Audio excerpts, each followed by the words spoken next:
eyes will be on the quarterbacks in the conference championship game. I cannot wait to watch this. In case you just descended upon earth, Jalen Hurts, best record in the NFC. He's a MVP finalist. Patrick Mahomes is as well. The person next to Jalen Hurts, Brock Purdy. How about being 7-0 as a starter after being drafted dead last? Far end, you see Joe Burrow. Joe Burrow played in the Super Bowl last year. He's 3-0 versus the man next to him in Patrick Mahomes. All of these quarterbacks have incredible things to gain. There is absolutely no wrong answer, but there are great answers and greater descriptions. Joy, I can't wait to hear both of yours. Which quarterback has the most to gain from a Super Bowl win? Brock Purdy. All those other guys are going to have their jobs next year, regardless of how this season ends. It could be catastrophe. They're all going to have their jobs next year. Brock Purdy could solidify himself as the starter and the future of the San Francisco 49ers. If he wins this weekend and goes on to win the Super Bowl, aside from the fact that you're going to have all the book deals, honey, book deals, movies, get you right up there. Oh, get all it's going to be a movie. If he wins the Super Bowl, it's going to be a movie. Set up if you win this weekend, just to make sure it's out of the way.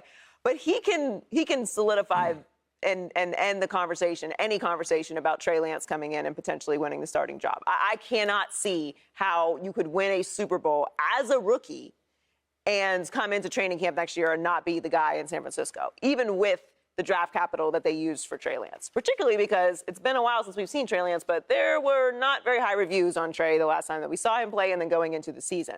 So there's a lot of questions about him anyway.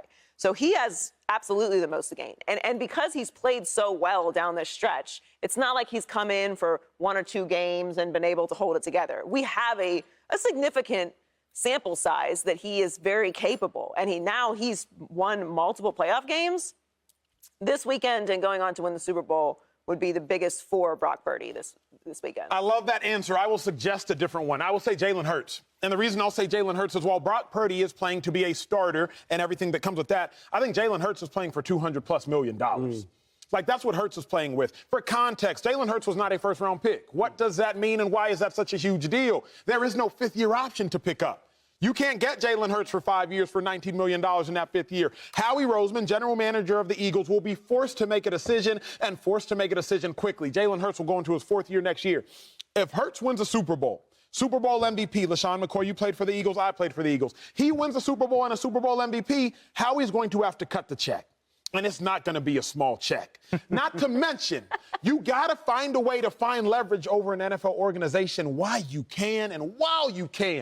Eagles got 2 first-round picks this year, the number 10 overall pick from the New Orleans Saints, and whatever pick they end up with for themselves. Now, they might defer.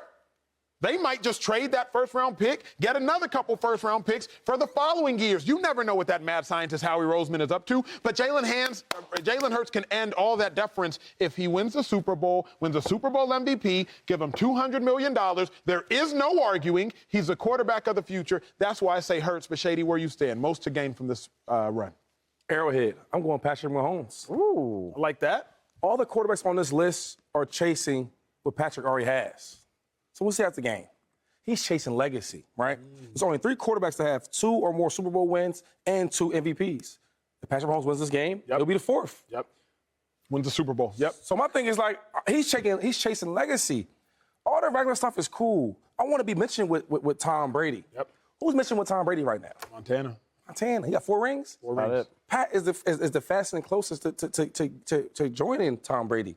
So my thing is, hey, I'm not chasing the regular guys. I'm chasing Tom Brady and Joe Montana. Those are my guys I'm chasing. So if I had to pick a guy, it got to be Patrick Mahomes. Mahomes, Hurts, Purdy.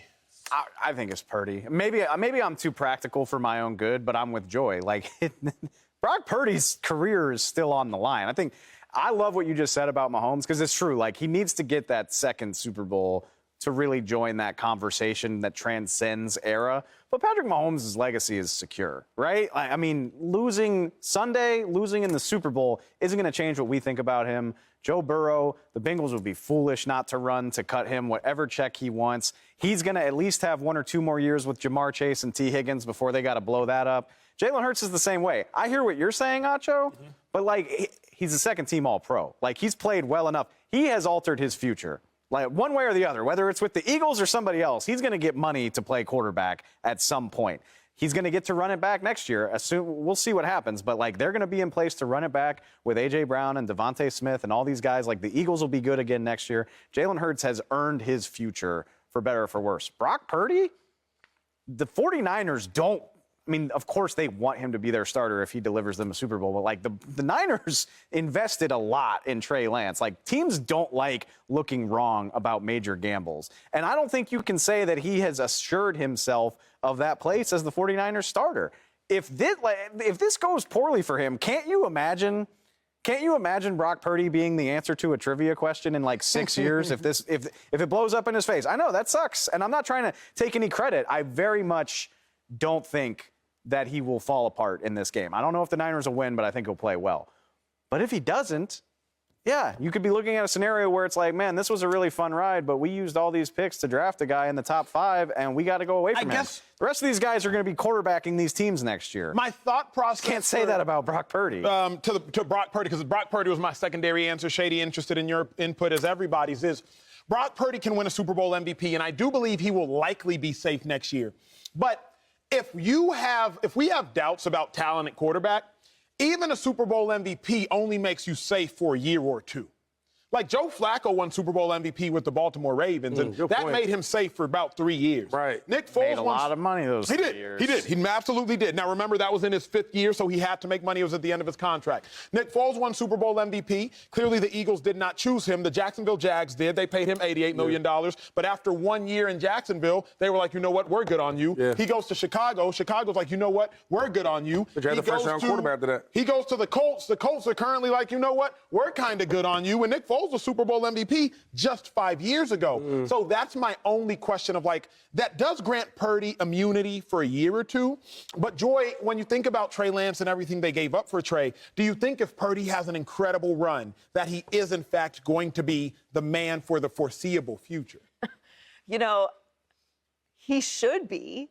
But you have to keep in mind the organizations that we're talking about. When you talk about Jalen Hurts and Howie, there's always just this lingering suspicion that Howie's just going to do something wild. And rightfully so, in my opinion. Yeah. And San Francisco, if he doesn't win the Super Bowl, has done this. Jimmy Garoppolo played in the Super Bowl. Right. Jimmy Garoppolo went to the NFC Championship game, and they still went and got Trey Lance. Now, I believe a lot of that had to do with his inability to stay healthy and less to do with his ability in general, because clearly they can win with all different types of quarterbacks, as Kyle Shanahan has shown. But I just find it difficult, particularly because Brock Purdy is a rookie, that if he wins a Super Bowl and a Super Bowl MVP, that you don't just give him the ship. Like, now he has a whole offseason to prepare as the starter or with the intentions of being a starter. You continue to put more talent around him. You really dig into what he does great and develop him. This is the ideal situation if you win with a young quarterback. And I still think that there's enough mystery around Trey Lance that you could potentially trade him. There's a lot of people that need quarterbacks, and everybody feels like they can fix someone. Not that Trey Lance necessarily needs fixing. We don't know yet. But I think you could potentially still trade Trey Lance. And if you win a Super Bowl with Brock Purdy and he wins Super Bowl MVP, you're not absolved of that choice, but at least it didn't mean total collapse and disaster. Everything looks better when there's a trophy in the trophy case. That's just the fact of the matter. Shady, break it down for me. If you spent 3 first-round picks on Trey Lance, which the Niners did just a year and a half ago, it literally has not even been 2 calendar years, but you have this person in Brock Purdy, drafted last, hence the nickname Mr. Irrelevant. That's what they give to the picks that are drafted last. If Brock Purdy does make a run, you think he's safe? What's the run? Just goes to the Super Bowl, wins it. Oh. I think he's safe. You asked me about. Yeah. You think he's safe to be the starter going forward? You got to. How can you not? Because now you're gonna have an issue with the players in the locker room. Yeah. We just won with this quarterback. Now he's not gonna be the quarterback.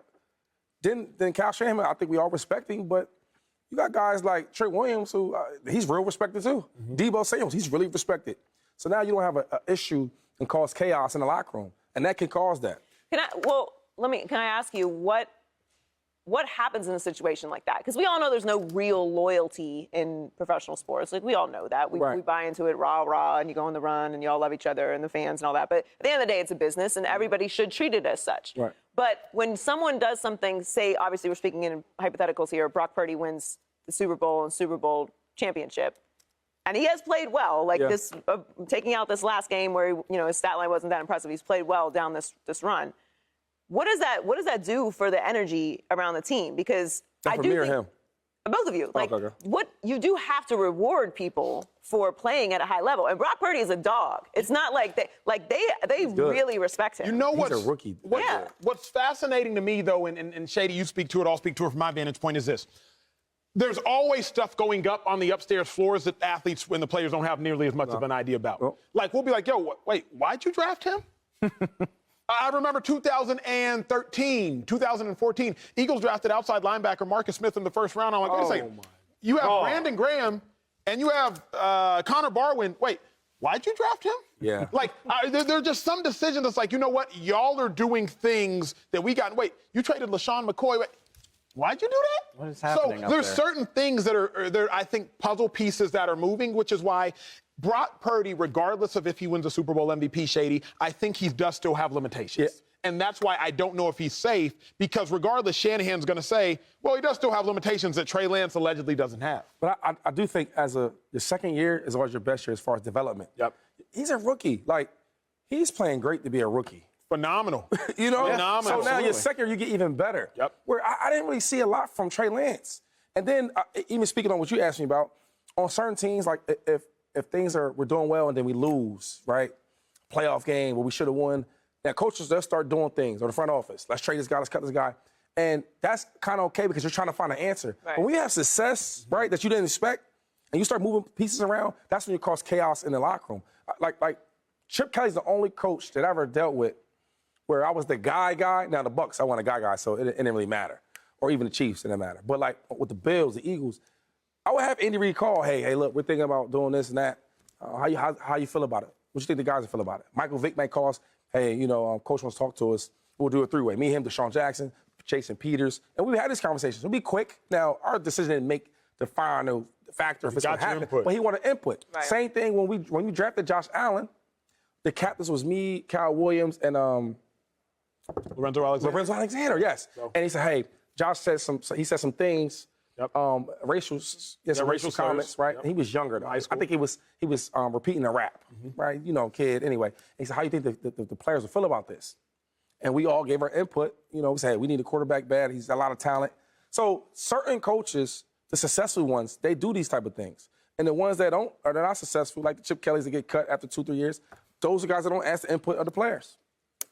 You had to add the last part? I mean, I feel like he was just telling the story. It's a good story. What happened? Listen. If it's his boy or your boy, I just keep it honest. The only thing that catches more strays on this show than the Cowboys is Chip Kelly. He coaches at UCLA now. He's like literally coaches right there. Hopefully I bump into him. We have lunch. Subscribe here to get the latest from Speak, and go watch a few segments from our other shows on FS1.